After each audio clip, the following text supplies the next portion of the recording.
नमस्कार, आप देख रहे हैं जगत क्रांति टीवी और मैं हूं आपके साथ ज्योति कनौजिया। ये रुक करते हैं खबर की ओर।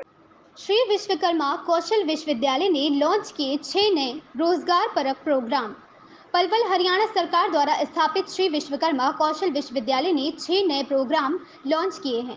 यह सभी प्रोग्राम रोजगार परक होंगे। कुलपति डॉक्टर राज नेहरू ने एडमिशन कैंपेन के लिए एक रोबोट को भी लॉन्च किया है। यह रोबोट देश के पहले राजकीय कौशल विश्वविद्यालय के बारे में हर जानकारी बोलकर और लिख कर देगा। कुलपति डॉक्टर राज नेहरू ने बताया कि यह robot skill department of computer science and IT की चेयरपर्सन प्रोफेसर उषा बत्रा के मार्गदर्शन में विद्यार्थियों ने बनाया है। रोबोट के लिए समाज सेवी संगठन उत्सव फाउंडेशन ने विद्यार्थियों को फंड प्रदान किया। प्रोफेसर उषा बत्रा ने के नेतृत्व में विद्यार्थियों ने इस रोबोट की कुशलता और कार्यशैली का प्रदर्शन किया। रोबोट ने श्री विश्वकर्मा विश्वविद्यालय के बारे में पूछे गए प्रश्नों के त्वरित उत्तर दिए। इस अवसर पर dean professor Shripal, dean professor Ashish Srivastava, dean professor Usha Batra, dean professor Kulwant Singh, dean professor Joy Kuriakose, professor A K. Wattal, professor Suresh Kumar, उप कुलसचिव डॉक्टर ललित शर्मा और ओएसडी संजीव तायल भी उपस्थित रहे। कुलपति डॉक्टर राज नेहरू ने बताया कि अब श्री विश्वकर्मा कौशल विश्वविद्यालय में दाखिले के बारे में कोई जानकारी चाहिए तो जिज्ञासु विद्यार्थी इस रोबोट से पूछ सकते हैं। इसे वेबसाइट से भी लिंक किया गया है। वेबसाइट पर जाकर विद्यार्थी स्किल से जुड़े प्रोग्राम की जानकारी ले सकेंगे। उन्होंने बताया कि भविष्य में इस रोबोट के एडवांस वर्जन भी बनाए जाएंगे। कुलपति डॉक्टर राज नेहरू ने बताया कि पहले चरण में हमारे 4000 विद्यार्थियों की क्षमता विकसित करने का लक्ष्य था। इस सत्र में हम 3000 के आंकड़े को पार कर जाएंगे। हमने 4 इंडस्ट्री के साथ प्रोग्राम की शुरुआत की थी। आज 106 इंडस्ट्री श्री विश्वकर्मा कौशल विश्वविद्यालय के साथ जुड़ी हैं। इस वर्ष यह आंकड़ा 150 कंपनी तक ले जाने का लक्ष्य रखा गया है। इंडस्ट्री की ऑन द जॉब ट्रेनिंग के कारण ही प्लेसमेंट 81% को पार कर गया है, जिससे 90% ले जाने का लक्ष्य रखा गया है। इंफॉर्मेशन टेक्नोलॉजी की टीम है या मैकेनिकल इंजीनियरिंग की टीम है या एग्रीकल्चर की टीम है, ये लोग मिलकर विभिन्न प्रकार के प्रोजेक्ट्स करते हैं। और ये एक प्रोजेक्ट आज हमने आपके समक्ष रखा है क्योंकि ये प्रोजेक्ट बच्चों ने न केवल तकनीक को सीखने के लिए किया, परंतु इस तकनीक को एडमिशन्स के अंदर कैसे इस्तेमाल किया जाए। जैसे आज बच्चे ढूंढते हैं कि मुझे एडमिशन में किस प्रोग्राम में क्या आवश्यकता है, क्या फीस है, क्या कोर्स का सिलेबस है, ये सारी चीज़ें जानने के लिए वो विश्वविद्यालय में जाते हैं। लेकिन हमारे बच्चों ने एक ऐसा प्रोजेक्ट बनाया जहाँ पे ये एक रोबोट जो है, ये ऐसी तकनीक से लैस है कि ये बच्चों के साथ बातचीत कर सकता है।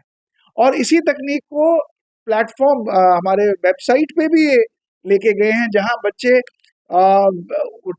टाइपिंग से, मैसेजिंग से और टेक्सटिंग से इसके साथ चर्चा कर सकते हैं और सारी इन्फॉर्मेशन ले सकते हैं। यानी अब आपको कॉल सेंटर की आवश्यकता नहीं है, आप ये सारी चीज़ें मशीन और तकनीक के द्वारा ही बच्चों तक पहुंचा सकते हैं। तो मैं इसके लिए भी बहुत बहुत बधाई देना चाहूँगा हमारे विश्वविद्यालय के ऐसे ज़हीन और होनहार बच्चों को और ऐसे टीचर्स को, जिन्होंने बच्चों को इस नई तकनीक के प्रति प्रेरित किया और निरंतर इसके ऊपर काम करने का उनको इनकरेजमेंट दिया। क्या नाम? डॉक्टर उषा बत्रा। उषा जी, आपके क्वेश्चन का बहुत क्या क्या खासियत है इसकी और अभी पहला ब्रांच बताया अभी कितना और अपग्रेड है? ये जो रोबोट आप देख रहे हैं, ये जितना दिखने में एक साधारण दिख रहा है, परंतु इसके अंदर जो आधुनिक और अत्याधुनिक आर्टिफिशियल इंटेलिजेंस और जनरेटिव एआई का जो कॉन्सेप्ट बच्चों ने यूज़ किया है, आप समझ सकते हैं कि अभी अभी जनरेटिव एआई बहुत ज़्यादा पॉपुलर हुआ है मार्केट में, और अभी तो चैट जीपीटी 4 वर्जन भी आया है। लेकिन बच्चों ने उसका जो पूरा का पूरा उसको रिसर्च करना, उसके बारे में समझना, उसके सारे मॉडल्स को देखना और कौन सा मॉडल इस चैट बॉट को बनाने के लिए बेस्ट है, उसका पूरा एक्सप्लोर करने के बाद ना सिर्फ उसको समझा बल्कि उसको खुद से इम्प्लीमेंट किया अपने इस चैट बोट में। कितने बच्चों की टीम थी इसमें, कितना समय लगा? इस प्रोजेक्ट में 5 बच्चों ने अपना एक टीम वर्क किया है, जिसमें से 3 बच्चे जो हैं वो first year computer science engineering, artificial intelligence and machine learning के बच्चे हैं। साथ ही साथ ये जो 3 बच्चे हैं, इन लोगों ने इसका पूरा डिज़ाइन तैयार किया है और 2 बच्चे जो हैं उन्होंने कोडिंग और टेक्नोलॉजी पे काम किया है। मैं बताना चाहूँगी कि 3 बच्चे जो हैं, कुणाल अमन और कृष्ण, ये 3 बच्चे हैं जो फर्स्ट ईयर के आर्टिफिशियल इंटेलिजेंस, मशीन लर्निंग के, इंजीनियरिंग के छात्र हैं।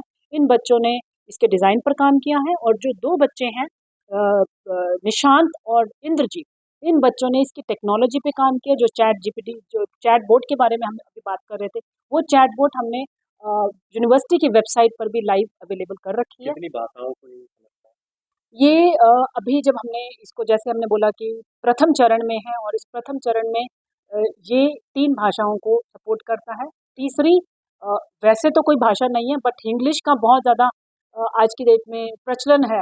तो हिंदी, इंग्लिश और हिंग्लिश, जो इन हिंदी और इंग्लिश का मिला-जुला एक भाषा का प्रयोग किया जाता है, एक कॉमन इंटरैक्शन में, वो इन 3 लैंग्वेज को वो सपोर्ट करता है ये रोबोट। क्या नाम है?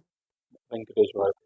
वेंकट जी, ये इंडस्ट्री में किस तरह से रोल रहेगा इस रोबोट का? क्या लगता है आपको कि अ, जापान और जर्मन जैसी टेक्नोलॉजी को टक्कर दे सकती जी बेसिकली ये जो हम लोगों ने रोबोट बनाए हैं, ये रोबोट सिर्फ जापान और जर्मनी जैसी टेक्नोलॉजीज को टक्कर देने के लिए नहीं, हालांकि ग्लोबली हम इसको यूटिलाइज कर सकते हैं एक रिसेप्शनिस्ट के माध्यम से या किसी भी एडमिशन प्रोसेस में जिसमें भी हमारी किसी ह्यूमन की ज़रूरत होती है। उस ह्यूमन को रिप्लेस करने के लिए हम लोगों ने ये रोबोट को आविष्कार किया था और उस आविष्कार के लिए हम लोगों ने ये कोलैबोरेशन करके स्किल यूनिवर्सिटी के साथ इस रोबोट को बनाया है। इस रोबोट का मेन मकसद ये नहीं कि ये किसी ह्यूमन की नौकरी छीने या सिर्फ उसकी मदद करने के लिए हमने उसका यूटिलाइजेशन किया। इसके अंदर काफ़ी सारी तकनीकी हैं जिसमें सेंसर, आईओटी और एआई टेक्नोलॉजी का इस्तेमाल करके हम लोगों ने इस रोबोट को डेवलप किया। अभी ये इसका पहला चरण है। आने वाले दूसरे और तीसरे चरण के अंदर एक ऐसा रोबोट तैयार होगा जिसके अंदर किसी भी ह्यूमन की आवश्यकता ही नहीं रहेगी इसको ऑपरेट करने के लिए। मेरा नाम इंद्रजीत। है? इंद्रजीत, आपने जो रोबोट का निर्माण किया, इसकी क्या खासियत है? जी, इसकी खासियत ये है कि पहले होता था कि अगर किसी भी बच्चे को यूनिवर्सिटी के बारे में जानकारी है तो उसे कैंपस में ही आना जरूरी है। तो अभी कैंपस के लिए तो हमने एक रोबोट का ये मेजबान तैयार करा है, पर इसको हमने ऐसे वेबसाइट पे भी हमारे लॉन्च करा है कि किसी को अगर घर बैठे भी जानकारी दे कि हमारी यूनिवर्सिटी में कौन से कोर्सेज चल रहे हैं, उनकी फीस स्ट्रक्चर क्या है, उसके रिलेटेड कुछ भी क्वेरी हो, तो वो धीरे धीरे हम उसमें अपडेशन ला रहे हैं, तो वो उसी के रिलेटेड जो भी क्वेरी होती है उसका जवाब देता है। अभी तो वो हिंदी में, इंग्लिश में और इंग्लिश में भाषा में सपोर्ट करता है। कितने आपकी टीम थी और कितना समय आपको लगा? देखिए, हमें इसमें लगभग 2 से 3 महीने लगे। हमारी 2 टीम थी, एक सॉफ्टवेयर की थी और हार्डवेयर की। सॉफ्टवेयर में हम 2 थे, निशांत और मैं, और हमारी जो हार्डवेयर टीम थी उसमें कुणाल, कृष्ण और हाँ। तो हमें तो इसमें हमने बहुत स्टेजेस वगैरह, पहले तो हमने जैसे अभी आपको इसका यूजर इंटरफेस दिखा, पहले इसका यूजर इंटरफेस नहीं था, हम इसको टर्मिनल में रन करते थे। फिर धीरे धीरे फिर यूजर इंटरफेस बनाया कि ये हर एक जन को तो कोडिंग नहीं आता ना, तो उसको तो एक एंड रिजल्ट दिखना चाहिए जिसपे वो सवाल पूछता है। तो इंटरफेस बना, फिर उसमें भाषाएं दिखी, पहले सिर्फ इंग्लिश लेता था, फिर हिंदी भी लेने लगा। फिर उसके बाद इन्होंने तीनों ने मिलकर इसका पूरा हार्डवेयर इस खबर में बस इतना ही। बने रहे जगत क्रांति टीवी के साथ।